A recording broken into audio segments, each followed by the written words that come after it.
Shalom sahabat Gebada, apa kabar hari ini? Kiranya kita dalam keadaan sehat dan kuat mengikuti Gebada sampai saat ini.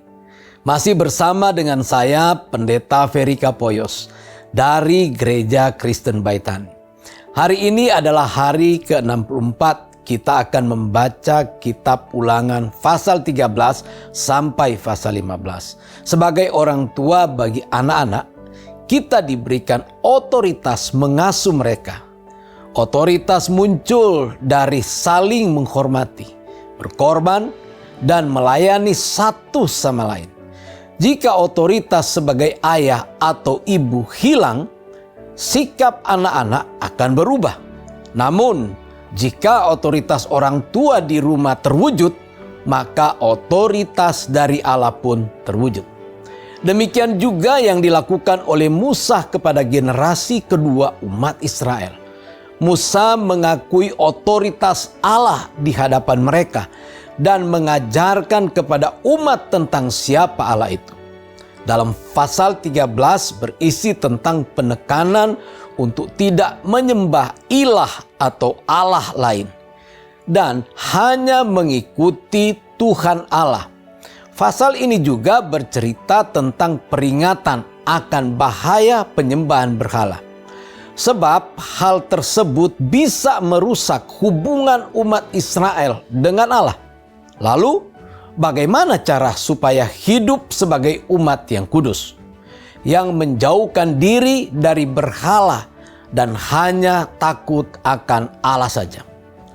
Pasal 14 bercerita tentang cara ini, yaitu ketetapan tentang persepuluhan yang kudus kepada Allah. Kelimpahan yang akan umat Israel nikmati di tanah Kanaan diperoleh melalui anugerah dan kasih Allah.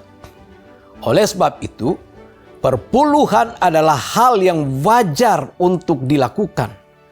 Pemberian persepuluhan adalah bukti penghormatan kepada Allah. Juga sebuah pengakuan bahwa segala milik kita adalah milik Allah. Hal yang menarik adalah persepuluhan tahun ketiga diberikan untuk orang Lewi, orang asing, yatim piatu, dan janda. Ini mengajarkan kita bahwa berbagi pada sesama merupakan kesempatan untuk menyampaikan kebaikan Allah kepada mereka. Dalam pasal 15 berisi tentang Musa yang mengajarkan umat untuk memiliki belas kasihan kepada orang miskin yang membutuhkan. Pada akhir tahun ke-7, umat harus mengadakan penghapusan hutang dan memerdekakan budak yang telah bekerja 6 tahun lamanya. Namun, jangan melepaskan mereka dengan tangan hampa, melainkan berikanlah sesuatu yang cukup bagi mereka untuk hidup. Hal ini bisa jadi terlihat merugikan secara materi, tetapi Allah bertanggung jawab atas orang-orang yang taat pada perintahnya dan akan memberkati mereka lebih dari sebelumnya. Kiranya kita terus mengingat akan anugerah Allah bagi kita. Sekarang, marilah kita membaca Ulangan pasal 13 sampai pasal 15 bersama-sama.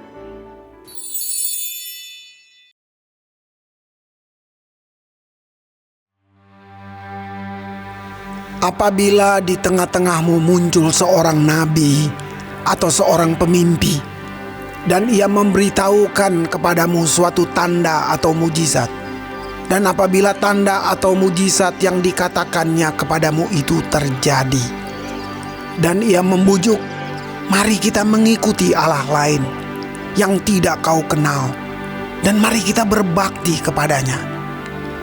Maka janganlah engkau mendengarkan perkataan nabi atau pemimpi itu.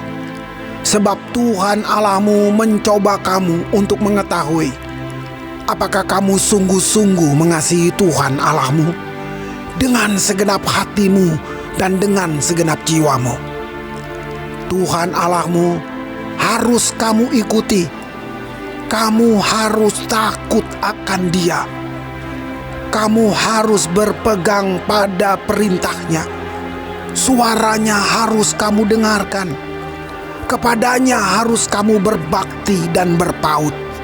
Nabi atau pemimpi itu haruslah dihukum mati, karena ia telah mengajak murtad terhadap Tuhan Allahmu, yang telah membawa kamu keluar dari tanah Mesir dan yang menebus engkau dari rumah perbudakan, dengan maksud untuk menyesatkan engkau dari jalan yang diperintahkan Tuhan Allahmu kepadamu untuk dijalani. Demikianlah harus kau hapuskan yang jahat itu dari tengah-tengahmu. Apabila saudaramu laki-laki, anak ibumu, atau anakmu laki-laki, atau anakmu perempuan, atau istrimu sendiri, atau sahabat karibmu membujuk engkau diam-diam, katanya, mari kita berbakti kepada Allah lain yang tidak dikenal olehmu ataupun oleh nenek moyangmu, salah satu Allah bangsa-bangsa sekelilingmu, baik yang dekat kepadamu maupun yang jauh daripadamu, dari ujung bumi ke ujung bumi. Maka janganlah engkau mengalah kepadanya, dan janganlah mendengarkan dia. Janganlah engkau merasa sayang kepadanya, janganlah mengasihani dia, dan janganlah menutupi salahnya. Tetapi bunuhlah dia. Pertama-tama tanganmu sendirilah yang bergerak untuk membunuh dia, kemudian seluruh rakyat. Engkau harus melempari dia dengan batu sehingga mati, karena ia telah berikhtiar menyesatkan engkau daripada Tuhan Allahmu, yang telah membawa engkau keluar dari tanah Mesir, dari rumah perbudakan. Maka seluruh orang Israel akan mendengar dan menjadi takut, sehingga mereka tidak akan melakukan lagi perbuatan jahat seperti itu di tengah-tengahmu. Apabila di salah satu kota yang diberikan Tuhan Allahmu kepadamu untuk diam di sana, kau dengar orang berkata, ada orang-orang dursila tampil dari tengah-tengahmu, yang telah menyesatkan penduduk kota mereka dengan berkata, mari kita berbakti kepada Allah lain yang tidak kamu kenal. Maka haruslah engkau memeriksa, menyelidiki, dan menanyakan baik-baik. Jikalau ternyata benar dan sudah pasti bahwa kekejian itu dilakukan di tengah-tengahmu, maka bunuhlah dengan mata pedang penduduk kota itu, dan tumpaslah dengan mata pedang kota itu serta segala isinya dan hewannya. Seluruh jarahan harus kau kumpulkan di tengah-tengah lapangan, dan harus kau bakar habis kota dengan seluruh jarahan itu sebagai korban bakaran yang lengkap bagi Tuhan Allahmu. Semuanya itu akan tetap menjadi timbunan puing untuk selamanya dan tidak akan dibangun kembali. Dari barang-barang yang dikhususkan itu janganlah apapun melekat pada tanganmu, supaya Tuhan berhenti dari murkanya yang bernyala-nyala itu, menunjukkan belas kasihannya kepadamu, mengasihani engkau, dan membuat jumlahmu banyak, seperti yang dijanjikannya dengan sumpah kepada nenek moyangmu. Sebab dengan demikian engkau mendengarkan suara Tuhan Allahmu untuk berpegang pada segala perintahnya yang kusampaikan kepadamu pada hari ini, dengan melakukan apa yang benar di mata Tuhan Allahmu.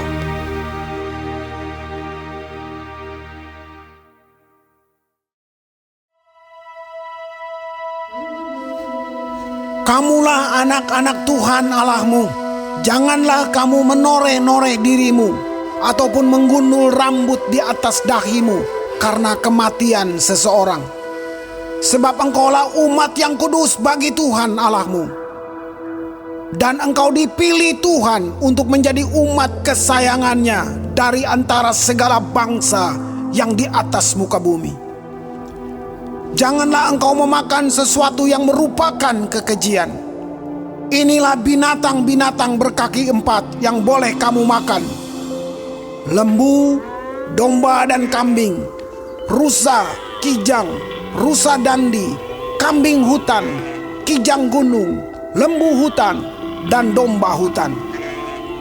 Setiap binatang berkaki 4 yang berkuku belah, yaitu yang kukunya bersela panjang, menjadi 2, dan yang memamah biak di antara binatang-binatang berkaki 4, itu boleh kamu makan.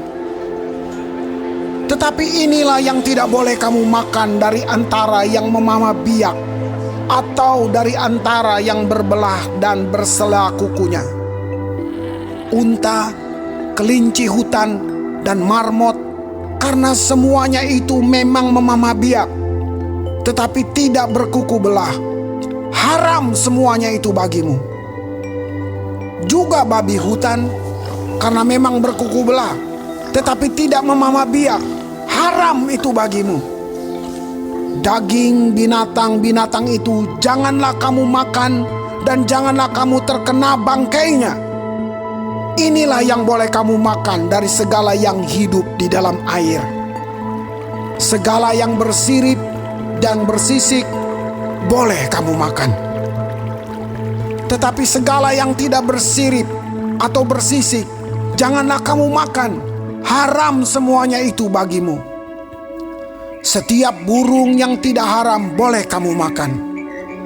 Tetapi yang berikut janganlah kamu makan: burung raja wali, ering janggut, dan elang laut, elang merah, elang hitam, dan burung dendang menurut jenisnya. Setiap burung gagak menurut jenisnya, burung unta, burung hantu, camar, dan elang sikap menurut jenisnya. Burung pungguk, burung hantu besar, burung hantu putih, burung undan, burung ering, dan burung dendang air, burung ranggung, dan bangau menurut jenisnya, meragai dan kelelawar, juga segala binatang mengeriap yang bersayap, itu pun haram bagimu. Jangan dimakan. Segala burung yang tidak haram boleh kamu makan. Janganlah kamu memakan bangkai apapun, tetapi boleh kau berikan kepada pendatang yang di dalam tempatmu untuk dimakan. Atau boleh kau jual kepada orang asing, sebab engkaulah umat yang kudus bagi Tuhan Allahmu. Janganlah kau masak anak kambing dalam air susu induknya. Haruslah engkau benar-benar mempersembahkan 1/10 dari seluruh hasil benih yang tumbuh di ladangmu tahun demi tahun, di hadapan Tuhan Allahmu, di tempat yang akan dipilihnya untuk membuat namanya diam di sana. Haruslah engkau memakan persembahan 1/10 dari gandummu, dari anggurmu dan minyakmu, ataupun dari anak-anak sulung lembu sapimu dan kambing dombamu, supaya engkau belajar untuk selalu takut akan Tuhan Allahmu. Apabila dalam hal engkau diberkati Tuhan Allahmu, jalan itu terlalu jauh bagimu, sehingga engkau tidak dapat mengangkutnya, karena tempat yang akan dipilih Tuhan untuk menegakkan namanya di sana terlalu jauh dari tempatmu, maka haruslah engkau menguangkannya dan membawa uang itu dalam bungkusan dan pergi ke tempat yang akan dipilih Tuhan Allahmu. Dan haruslah engkau membelanjakan uang itu untuk segala yang disukai hatimu, untuk lembu sapi atau kambing domba, untuk anggur atau minuman yang memabukkan, atau apapun yang diingini hatimu.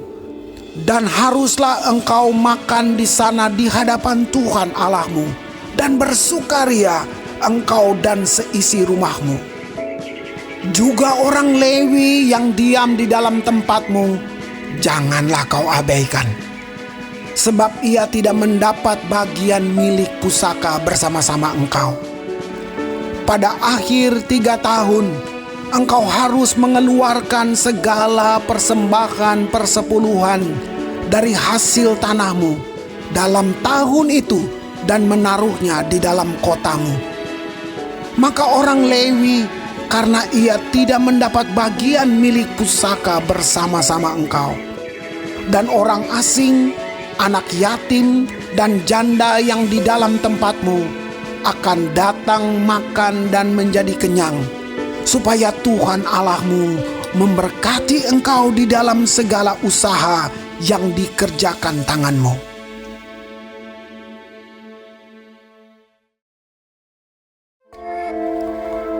Pada akhir 7 tahun engkau harus mengadakan penghapusan hutang. Inilah cara penghapusan itu.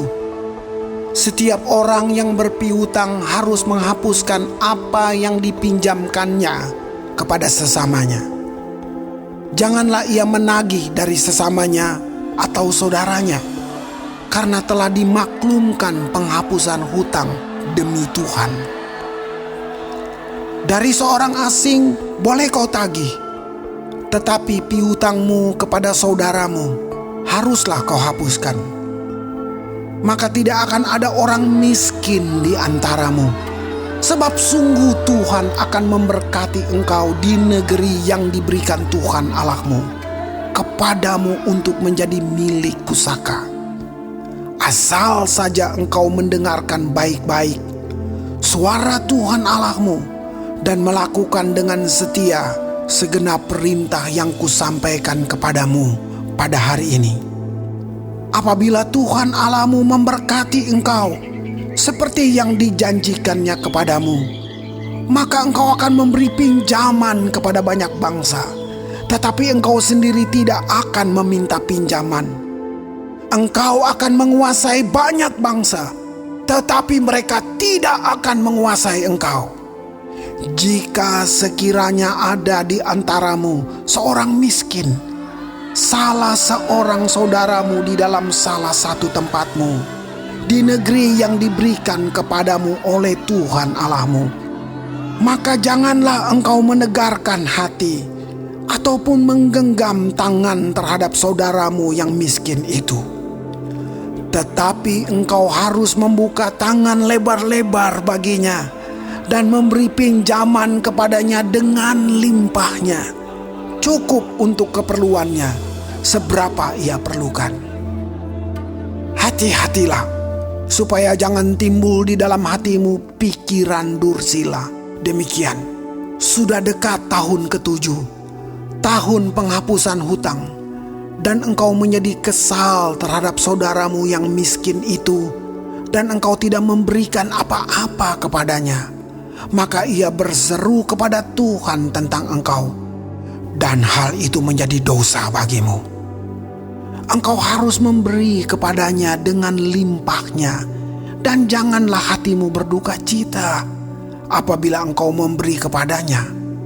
Sebab oleh karena hal itulah Tuhan Allahmu akan memberkati engkau dalam segala pekerjaanmu dan dalam segala usahamu. Sebab orang-orang miskin tidak hentinya akan ada di dalam negeri itu. Itulah sebabnya aku memberi perintah kepadamu demikian. Haruslah engkau membuka tangan lebar-lebar bagi saudaramu yang tertindas dan yang miskin di negerimu. Apabila seorang saudaramu menjual dirinya kepadamu, baik seorang laki-laki Ibrani ataupun seorang perempuan Ibrani, maka ia akan bekerja padamu 6 tahun lamanya. Tetapi pada tahun yang ke-7, engkau harus melepaskan dia sebagai orang merdeka. Dan apabila engkau melepaskan dia sebagai orang merdeka, maka janganlah engkau melepaskan dia dengan tangan hampa. Engkau harus dengan limpahnya memberi bekal kepadanya dari kambing dombamu, dari tempat penggirikanmu, dan dari tempat pemerasanmu, sesuai dengan berkat yang diberikan kepadamu oleh Tuhan Allahmu. Haruslah kau berikan kepadanya. Haruslah kau ingat bahwa engkau pun dahulu budak di tanah Mesir, dan engkau ditebus Tuhan Allahmu. Itulah sebabnya aku memberi perintah itu kepadamu pada hari ini. Tetapi apabila dia berkata kepadamu, aku tidak mau keluar meninggalkan engkau, karena ia mengasihi engkau dan keluargamu, sebab baik keadaannya padamu, maka engkau harus mengambil sebuah penusuk dan menindik telinganya pada pintu, sehingga ia menjadi budakmu untuk selama-lamanya. Demikian juga kau perbuat kepada budakmu perempuan. Janganlah merasa susah apabila engkau melepaskan dia sebagai orang merdeka, sebab 6 tahun lamanya ia telah bekerja padamu dengan jasa 2 kali upah seorang pekerja harian. Maka Tuhan Allahmu akan memberkati engkau dalam segala sesuatu yang kau kerjakan. Segala anak sulung jantan yang lahir di antara lembu sapimu dan kambing dombamu haruslah kau kuduskan bagi Tuhan Allahmu. Janganlah engkau memakai anak sulung lembumu, dan janganlah engkau menggunting bulu anak sulung dombamu. Di hadapan Tuhan Allahmu, engkau harus memakan dagingnya tahun demi tahun di tempat yang akan dipilih Tuhan, engkau ini dan seisi rumahmu. Tetapi apabila ada cacatnya, jika timpang atau buta, bahkan cacat apapun yang buruk, maka janganlah engkau menyembelihnya bagi Tuhan Allahmu. Di dalam tempatmu boleh engkau, baik orang najis maupun orang tahir, memakan dagingnya seperti daging kijang atau daging rusa. Hanya darahnya janganlah kau makan. Haruslah kau curahkan ke tanah seperti air.